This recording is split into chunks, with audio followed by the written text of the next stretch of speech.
अस्सलामुअलैकुम नाज़रीन, मैं हूं अब्दुल अजीम। 7H न्यूज़ में आपका इस्तकबाल है। समरीन फातिमा हकीम पेट में अपने ससुराल वालों से मिलने गए थे, जिस पर ससुराल वालों ने उन पर हमला कर दिया और वो पुलिस स्टेशन जाकर उन पर शिकायत दर्ज करवाई। आइए देखते हैं इस मामले पर हमारे नुमाइंदे सैयद अहमद की ये रिपोर्ट। हम परिवर्तन NGO से हैं। आज बच्ची का थायराइड रिपोर्ट्स लेने की वजह से घर पे गली बच्ची कटका मारी है। उसकी देवर जो अफरोज और उमर जो है बच्ची के मारने के आसपास गंदे गंदे गालियाँ विच कैनॉट बी एक्सप्रेस्ड कि वो गंदे गंदे गालियों से हमारे सामने जो उसके बच्चे के ऊपर इतना जुल्म करे कि हमारा पीछे बच्ची के साथ क्या क्या कुछ नहीं कर रहे होंगे। एंड तकरीबन लोग जो भी बात कर रहे झूठ बात कर रहे। मैं उस लोगों से पूछी थी, अम्मा आपका बेटा जो तलाक दिया कई के वास्ते दिया, आप बच्चा पैदा होने के बाद भी देखने के वास्ते नहीं गए, आप यही तरबियत दे रहे क्या आपका बच्चे को ऐसा तलाक दो बोल के? किसी की भी औरत बच्ची की ज़िंदगी ऐसे बर्बाद नहीं करना चाहे, तो हमारे को कोई इंटरेस्ट नहीं है उसको रखने में है। हम तंग आ चुके हैं। ये बात वो लोग जो कर रहे हैं वो एविडेंस नहीं है। बच्ची वाले पैसे मांग रहे बोल रहे, कई को छुप के पैसे मांगते, बच्ची वाले मांगते या बच्चे वाले उसके पास चेक्स है कि उनको डाउरी मांगा। बाप जो है ना मैकेनिक है और उसके साथ जो है ना 6.5 लाख रुपए मांगने के वास्ते वो भी पोस्ट डेटेड चेक्स लेके बाप की टॉर्चर करना। बच्ची को तो मारे और वो औरत को भी बहुत बुरी तरीके से मारे, हाथ टूट गया उसका। And this is not going to bear any cost. कब हुआ मैडम? ये आज हुआ। औरत के ऊपर इतनी गंदी गालियां देना ये कैसा इंसाफ है? हमारे सामने बच्चे के ऊपर इतना जुल्म करे। कंप्लेंट लिखा है? हाँ, कंप्लेंट लिखा है। पुलिस वालों को खुद उनका हकीकत और औकात क्या है समझ में आ गया। उनके एडवोकेट साहब भी है। मेरा रिक्वेस्ट हर एडवोकेट के साथ है, अगर कोई ऐसा गलत काम करके आपके पास आए तो ना please don't ever encourage this kind of cases, क्योंकि हर एक घर में एक औरत बच्ची रहती है। मेरा message I want to convey to everybody, see the facts of the case before judging any lady. अब ये मासूम बच्चे की जिंदगी क्या है, ये इसकी परवरिश कैसी है, और उन्होंने तलाक लेने के वास्ते काजी के पास तो गया, मेंटेनेंस के वास्ते कोर्ट में देख लेंगे बोल रहा है। इज ओपन चैलेंज कर रहा हूँ जो भी है हमारा एडवोकेट से। एडवोकेट क्या गलत चीज के लिए एडवोकेट इतना सपोर्ट कर रहे क्या? कौन ओपन चैलेंज कर रहा? इनका हस्बैंड जो क्या नाम है उनका?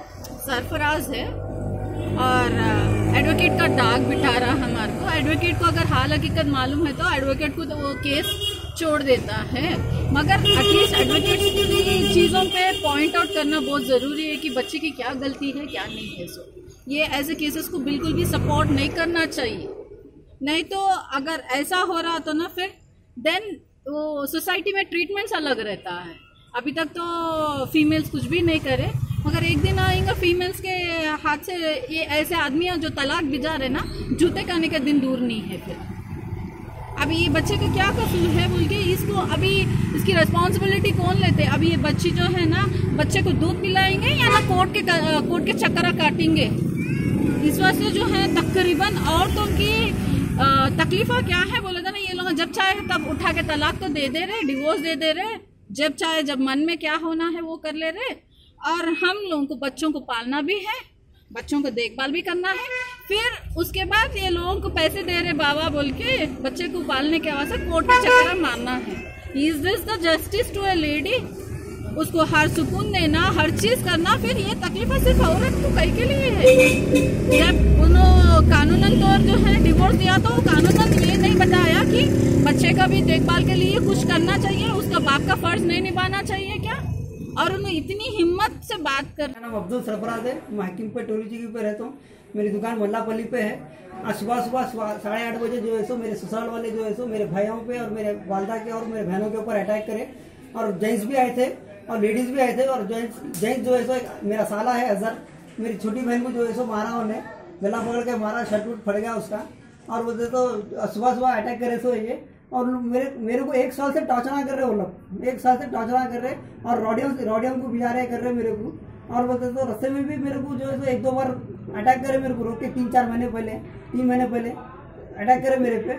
और बोलते तो जो ये जो सब गेम खेल रहे हो, अगर ये सब अगर मेरे वालदा और मेरे वालिद के ऊपर मेरी बहनों के ऊपर जो इल्ज़ाम लगाए उन्होंने, अगर ये सब सही है था अगर अब 13 महीने पहले 14 महीने पहले बोलना था। अब आपके वालदा के पास जाके 14 महीने से 13 महीने तक घर में बैठे हुए हैं, वो मैं फर्स्ट नोटिस तलाक का भिजाने के बाद ये सब क्यों बोल रहे हैं आप? झूठे झूठे इल्जाम लगा रहे हैं आप। अगर ये बात में अगर सच्चाई है तो प्रूव करिए। यही मीडिया में आप बोले थे ना, यही मीडिया में आपके सामने बोल रहा हूँ मैं, आपको जो है सो यही मीडिया के सामने बोल रहा हूँ, आप जो है सो ये मीडिया के सामने खुलासा करना है जो इल्जाम लगाया। नहीं तो फिर हम इंशाल्लाह अल्लाह चाहा तो मैं आपको कोर्ट में देख लूंगा इंशाल्लाह। और बोलते तो मेरे भाइयों के ऊपर भी अटैक हुआ था 1-1.5 महीना पहले, 1-1.5 महीना अटैक हुआ था। मैं फर्स्ट नोटिस भिजाया मैं तलाक का, उसके दूसरे दिन जो है सो हमारे ससुरे आके जो है सो मेरे को 18-20 लाख रुपए मांगे उन्होंने मेरे से। मैं बोला 18-20 लाख रुपए नहीं देता मैं, कहीं को दूँ बोले तो उन्हें शादी में खर्चा होगा दे दो, जो भी कैसे रफा दफा कर देता हूँ बोल के बोले। मैं नहीं देता हूँ बोले तो देखो आप तुम का उल्टी गिनती शुरू हो गई, अब तुम का क्या कर तो देखो बोल के गए उन्होंने। उसके दूसरे तीसरे दिन जो है सो ये न्यूज़ों में उन्होंने गलत बातें बोल के जो है सो ये सब कर दे रहे सो है और कुछ भी नहीं।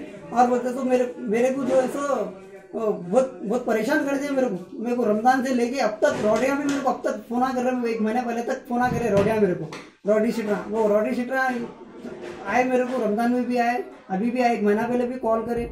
उन लोग की रिकॉर्डिंग भी है मेरे पास, रिकॉर्डिंग भी सुनाऊंगा इंशाल्लाह। ये सब जो है सो कर रहे सो है जब कुछ भी नहीं। और मेरे भाइयों को और मेरे वालदा के ऊपर भी अटैक करे सो लोग, और मेरे भावने के ऊपर जो है झूठा इल्जाम लगा रहे हो लोग, कुछ भी नहीं है।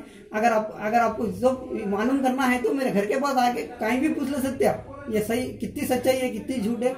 हम जो है सो हकीमपेट में 30-35 साल से रह रहे, अड़ोस पड़ोस से किससे भी पूछ ले सकते हैं।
अपडेट तो लाइक कीजिए, शेयर कीजिए, चर्चा करना ना भूले।